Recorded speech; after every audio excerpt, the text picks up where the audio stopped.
గారు జియాలజీలో చూసుకుంటే ఈ టైంలో ప్రెసెంట్గా ఏ చాప్టర్స్ని బాగా చదవాలంటారు? అంటే జువాలజీలో ముఖ్యంగా ఫస్ట్ ఇయర్కి వచ్చేటప్పటికి మెయిన్గా 3 చాప్టర్స్ ఉంటాయి. సెకండ్ ఇయర్కి వచ్చేటప్పటికి మెయిన్గా 7 చాప్టర్స్ ఉంటాయి. ఈ ఫస్ట్ ఇయర్లో ఈ 3 చాప్టర్స్లో kingdom Animalia, structural organisation, human physiology ఉంటుంది. ఈ కింగ్డమ్ యానిమేలియా అనేది కంప్లీట్గా మెమరీ పార్ట్. అది గుర్తుపెట్టుకుని ఎక్కువసార్లు రివైజ్ చేసుకోవాలి. దాని నుంచి ఒక 3 క్వశ్చన్స్ వరకు వస్తాయి. స్ట్రక్చరల్ ఆర్గనైజేషన్కి వచ్చేటప్పటికి అది కొంచెం ఈజీ చాప్టర్. దాని నుంచి 3 to 4 క్వశ్చన్స్ వస్తాయి. తర్వాత చాలా ఇంపార్టెంట్ అయినటువంటి పార్ట్ ఎవరంటే హ్యూమన్ ఫిజియాలజీ. ఈ హ్యూమన్ ఫిజియాలజీలో మీకు ఆల్మోస్ట్ ఒక 7 సబ్ చాప్టర్స్ ఉంటాయి. దీని నుంచి నియర్లీ ప్రతి సబ్ చాప్టర్ నుంచి ఒక 2 క్వశ్చన్స్ చొప్పున తీసుకున్నా కూడా మనకి మినిమం ఎట్లా లేదన్నా సరే ఒక 15 to 16 క్వశ్చన్స్ గ్యారంటీగా వస్తాయి. అంటే ఈ ఫస్ట్ ఇయర్లో అతి ముఖ్యమైనటువంటి పార్ట్ మనకి హ్యూమన్ ఫిజియాలజీ. సెకండ్ ఇయర్కి వచ్చేటప్పటికి రిప్రొడక్షన్, రిప్రొడక్టివ్ హెల్త్, ఈ 2 చాప్టర్స్ చాలా చాలా ఇంపార్టెంట్. ఈ రిప్రొడక్షన్ నుంచి, రిప్రొడక్టివ్ హెల్త్ నుంచి గ్యారంటీగా 5 క్వశ్చన్స్ వస్తాయి. తర్వాత హ్యూమన్ జెనెటిక్స్ పార్ట్ అనేది బాటనీ, జువాలజీ రెండిట్లో వస్తుంది. కానీ హ్యూమన్ జెనెటిక్స్ పార్ట్కి వచ్చేటప్పటికి దాని నుంచి తర్వాత నెక్స్ట్ హ్యూమన్ జినోమ్ ప్రాజెక్ట్, ఈ 2 పార్ట్ నుంచి దాదాపు ఒక 3 క్వశ్చన్స్ దాకా రావచ్చు. నెక్స్ట్ వచ్చేటప్పటికి ఎవల్యూషన్ కూడా కొద్దిగా మెమరీ పార్ట్, బట్ దాని నుంచి ఒక 3 క్వశ్చన్స్ వస్తాయి. నెక్స్ట్ వచ్చేటప్పటికి హ్యూమన్ హెల్త్ అండ్ డిసీజెస్, ఇది కూడా పెద్ద చాప్టరే, కానీ దీని నుంచి ఒక 3 to 4 క్వశ్చన్స్ వస్తాయి. తర్వాత చాలా ఇంపార్టెంట్ అయిన పార్ట్ ఏంటంటే ఈకాలజీ పార్ట్. ఈకాలజీ అనేది కంప్లీట్గా మెమరీ బేస్ ఉంటుంది. చాలా పెద్ద చాప్టర్. దీని నుంచి గ్యారంటీగా ఒక 8 నుంచి 10 క్వశ్చన్స్ వరకు వస్తాయి.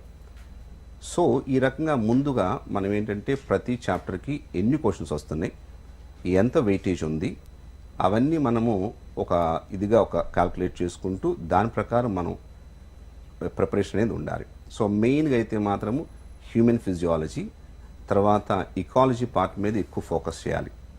దాంతోపాటుగా ఈ genetics, evolution, especially reproduction, reproductive health, so వీటి మీద ఎక్కువ ఫోకస్ చేస్తే మనం అనుకున్నటువంటి మంచి మార్క్స్ బయాలజీలో ఈజీగా మనకి 160+ తెచ్చుకోవచ్చు. కొద్దిగా మంచి ప్రిపరేషన్ ఉంటే కనుక 100% 180 out of 180 తెచ్చుకోవడానికి ఎక్కువ ఛాన్సెస్ ఉంటాయి. బయాలజీలో ఇందులో ఎక్కువ మార్క్స్ తెచ్చుకోవడానికి ఛాన్సెస్ ఎక్కువ ఉన్నాయి. మోహన్ గారు, మ్యాక్సిమం మార్క్స్ తెచ్చుకోవాలంటే జియాలజీలో ఈ 15 డేస్లో చూసుకుంటే ఎలా ప్రిపేర్ అవ్వాలి? ఏమైనా టిప్స్ ఉన్నాయంటారా? అలాగే ఎగ్జామ్లో ఈ సబ్జెక్ట్కి ఎంత టైం కేటాయించాలంటారు? అంటే యాక్చువల్గా టిప్స్ అంటే ఈ 15 డేస్ టైం ఉంది కాబట్టి ఈ 15 డేస్లో మనం ప్రత్యేకంగా కొత్త చాప్టర్స్ జోలికి వెళ్ళకూడదు. సో వాళ్ళు ఏదైతే ఇప్పటి వరకు చదువుకున్నారో దాన్ని ఎక్కువసార్లు రివైజ్ చేసుకోవడం చేయాలి. అండ్ మోర్ ఓవర్ ఇంకొకటి ఏంటంటే కేవలం ఎన్సీఆర్టీ బుక్ జోలికి వెళ్ళండి. ఇప్పుడు చాలామంది ఏం చేస్తుంటారంటే ఆ మెటీరియల్ అని, ఈ మెటీరియల్ అని, తర్వాత కొన్ని కంపారిజన్ అవి ఇవి కొత్తగా చూస్తూ ఉంటారు. అసలు ఈ టైంలో మనం ప్రత్యేకంగా ఎక్స్పెరిమెంట్ జోలికి వెళ్ళకూడదు.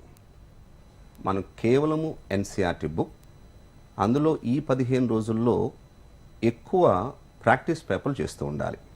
అంటే ఎట్లా అంటే ఇప్పుడు మనం పెట్టేటువంటి పార్ట్ టెస్ట్లు కానీ, గ్రాండ్ టెస్ట్లు కానీ, ఏమన్నా ప్రీవియస్ ఉన్నటువంటి పేపర్స్ మీ దగ్గర ఏమైనా ఉంటే అవి తీసుకుని ఒక్కొక్క క్వశ్చన్ చూసుకోవడం, ఆ క్వశ్చన్ దాని 4 ఆప్షన్స్ చెక్ చేసుకోవడం, లేదా ఆ క్వశ్చన్ చుట్టుపక్కల ఉన్నటువంటి పెరిఫరీ మొత్తం అంతా కూడా మనం ఒకసారి రికలెక్ట్ చేసుకోవాలి. అంతేగాని మనం గంటల తరబడి ప్రత్యేకంగా బుక్స్ చదివితే ఈ 15 రోజుల్లో మనకి ఎటువంటి ఉపయోగం పోగా మనకి లేనిపోని టెన్షన్ వస్తుంది.